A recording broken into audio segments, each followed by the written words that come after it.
Salut, frères africains, vous qui aimez réellement l'Afrique, qui n'êtes pas des traîtres. Et salut à tous les êtres humains qui aiment tous les êtres humains sans exception.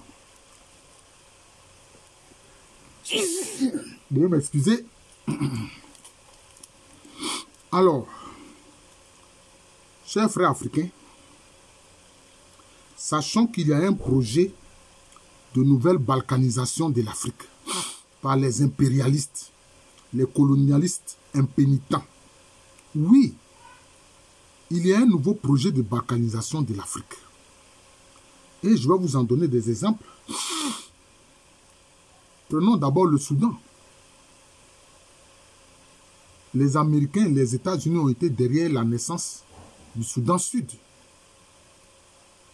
Sinon, John Garang lui-même, qui était le leader des populations du Sud, ne voulait pas d'une balkanisation du Soudan, d'une division du Soudan.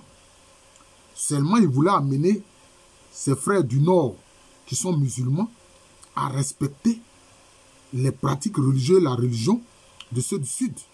Ce qu'il voulait, c'est une justice religieuse.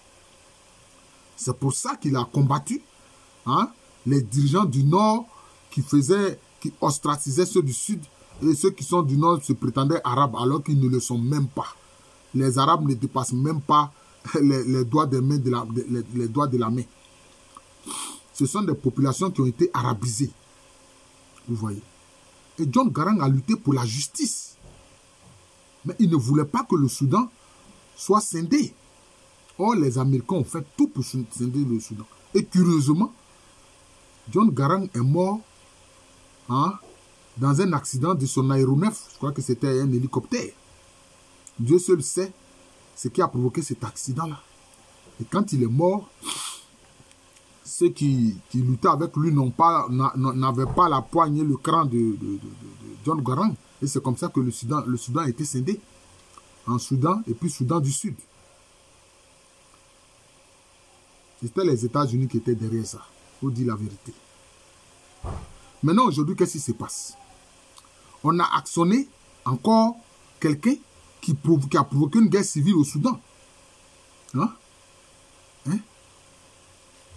Qui était, je crois, le commandant des unités d'intervention rapide. Vous voyez? Et ça risque d'aboutir encore à une autre partition d'une autre région du Soudan, notamment le Darfour. Notamment le Darfour. Vous voyez? C'est malheureux. On provoque des guerres civiles et au final, on crée une autre république pour affaiblir nos États, pour que nos États en Afrique soient de petits espaces. En Éthiopie, qu'est-ce qui s'est passé? Ça fait déjà quelques années. Ils ont créé une rébellion du Tigré pour que le Tigré se détache du reste de l'Éthiopie.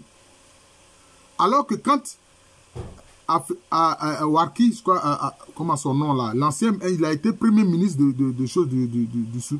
d'Éthiopie. Il était tigréen. Et quand lui il dirigeait, là, il n'y avait pas de problème. Oh, son nom est tellement compliqué, mais c'est pas grave. Et quand maintenant le pouvoir est venu entre les mains d'un Oromo, je crois que celui qui est là, c'est un Oromo, Abiy Ahmed, qu'est-ce qu'ils font? Les gens provoquent une rébellion des Tigréens. On l'en appelait Afewarki, voilà. L'ancien premier ministre tigréen, là, c'était comme ça, il s'appelait Afewarki. C'est malheureux. Heureusement que la Chine et la Russie ont suffisamment armé le premier ministre Abiy Ahmed pour empêcher que, au final, le Tigré ne se sépare du reste de l'Éthiopie. Et quels sont ceux qui sont derrière? Ce sont les mêmes impérialistes là. Les mêmes impérialistes. Pour affaiblir nos États. Pour affaiblir nos États. Je viens de prendre deux exemples. Il y a le cas du Mali. Ne vous y trompez pas. Derrière cette affaire de Sema, Azawa, de tout ça, Les Occidentaux sont derrière. On a vu même le langage qu'ils tiennent auquel Tamatiek, c'est-à-dire aux Touaregs. Ouais, vous êtes des gens à peau blanche, vous êtes des blancs, et puis vous vous laissez diriger par des nègres, etc. Mais ils oublient que lesquels Tamatiek qu'on appelle ordinairement Touaregs là, il y a des gens à peau claire dedans comme il y a des gens à peau noire dedans. C'est tout ça qui fait le peuple Touareg. Mais comme eux, ils ne savent pas, ils tablent sur le fait de ceux qui sont clairs pour dire, regardez, vous qui êtes clairs, vous êtes des blancs comme nous, et puis vous vous laissez diriger par des nègres. C'est vraiment grave. Hein? Et alors, en fait, ce sont des terroristes qui actionnent après la destruction de la Libye. Hein? Et ils veulent affaiblir nos États. Et ça, c'est ça qu'ils appellent le nouvel ordre, le nouvel ordre états-unien. Mais en fait, qui est un nouvel ordre luciférien. Un nouvel ordre satanique. C'est ça les faits. Un nouvel ordre satanique. Ça ne peut pas marcher. Au Congo, qu'est-ce qu'on a vu? On a vu l'ancien président de France, Sarkozy, venir carrément proposer au Congo, non, que le Congo accepte de céder une partie de son territoire au Rwanda. Mais ça veut dire quoi? Comment vous voulez qu'un État cède une partie de son territoire à un autre État? Parce que qu'est-ce qu'ils font depuis des années? Les multinationales de ces pays occidentaux-là, avec la complicité du régime de Paul Kagame au Rwanda, ont créé un mouvement qui s'appelle le M23, qui sème la mort et le chaos. Et derrière tout ça, on pille le coltan, le cobalt et tous les minéraux qui sont notamment dans le Kivu, territoire de la République démocratique du Congo. Voilà ce à quoi on assiste. Ils ont voulu aussi balkaniser la Centrafrique. Heureusement que le président a vu le danger. Il a signé un accord avec la Russie pour recevoir l'armement et pouvoir défendre son territoire contre des prétendus rebelles, des prétendus djihadistes qu'ils ont actionnés depuis le Tchad. Mais il faut que le verrou militaire du Tchad qui sert à la France-Afrique saute. Il faut que ça saute. Vous voyez. Là-bas, c'est le verrou militaire. En Côte d'Ivoire, c'est le verrou économique. Au Sénégal, c'est le verrou intellectuel. Mais le verrou intellectuel vient de sauter. On espère que le PASTEF va diriger le Sénégal avec les véritables promesses, notamment de Ousmane Sonko, et que son partenaire Faye, qui est devenu aujourd'hui, Bassirou Faye, qui est devenu aujourd'hui le président de la République du Sénégal, tienne parole. Il nous faut être souverains. On ne peut pas continuer à être à la solde de la France. Merci beaucoup. C'est pas possible. On ne peut pas continuer à être dans la misère alors que nos sous-sols sont riches. Ce n'est pas normal. Il faut que ça prenne fin. Il faut que ça prenne fin. C'est de ça qu'il s'agit. Et donc, par exemple, le projet de balkanisation du Congo, RDC, comment ils ont appelé ce projet-là?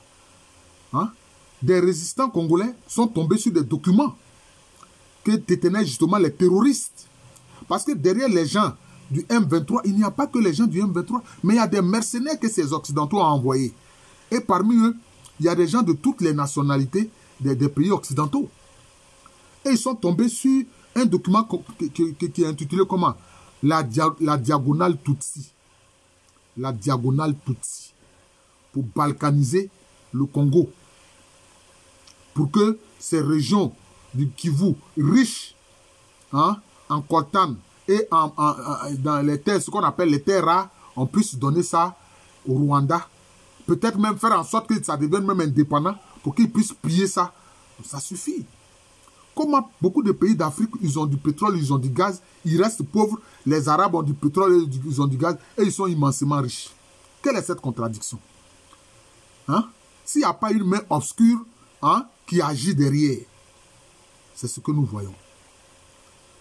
Mais nous n'allons pas nous laisser faire. D'ailleurs, le peuple noir est un peuple résilient. C'est de lui que toutes les autres couleurs là sont nées. Voilà. Parce que l'homo sapiens sapiens, qui est l'être humain véritable, c'est en Afrique qu'il a été créé. Et c'est lui qui a peuplé toute la terre. Maintenant, avec les changements, avec le climat, il y a eu des adaptations. On va pas, nous n'allons pas nous laisser faire. Vous avez fait la traite négrière, vous n'avez pas pu nous faire disparaître. Vous avez fait les esclavages, vous n'avez pas pu nous faire disparaître.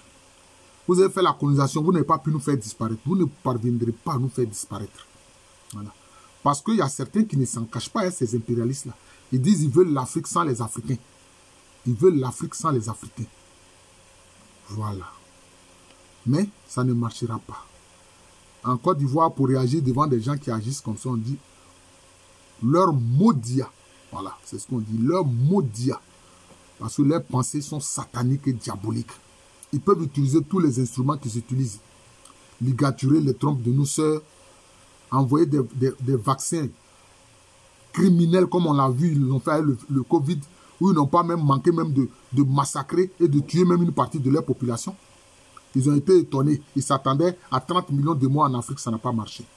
Mais derrière ça, il y a le projet de balkaniser l'Afrique, qu'ils ont appelé la diagonale Tutsi. Parce qu'en disant la diagonale Tutsi, nous les Africains, nous allons nous retourner contre nos frères Tutsi. Ce sont nos frères.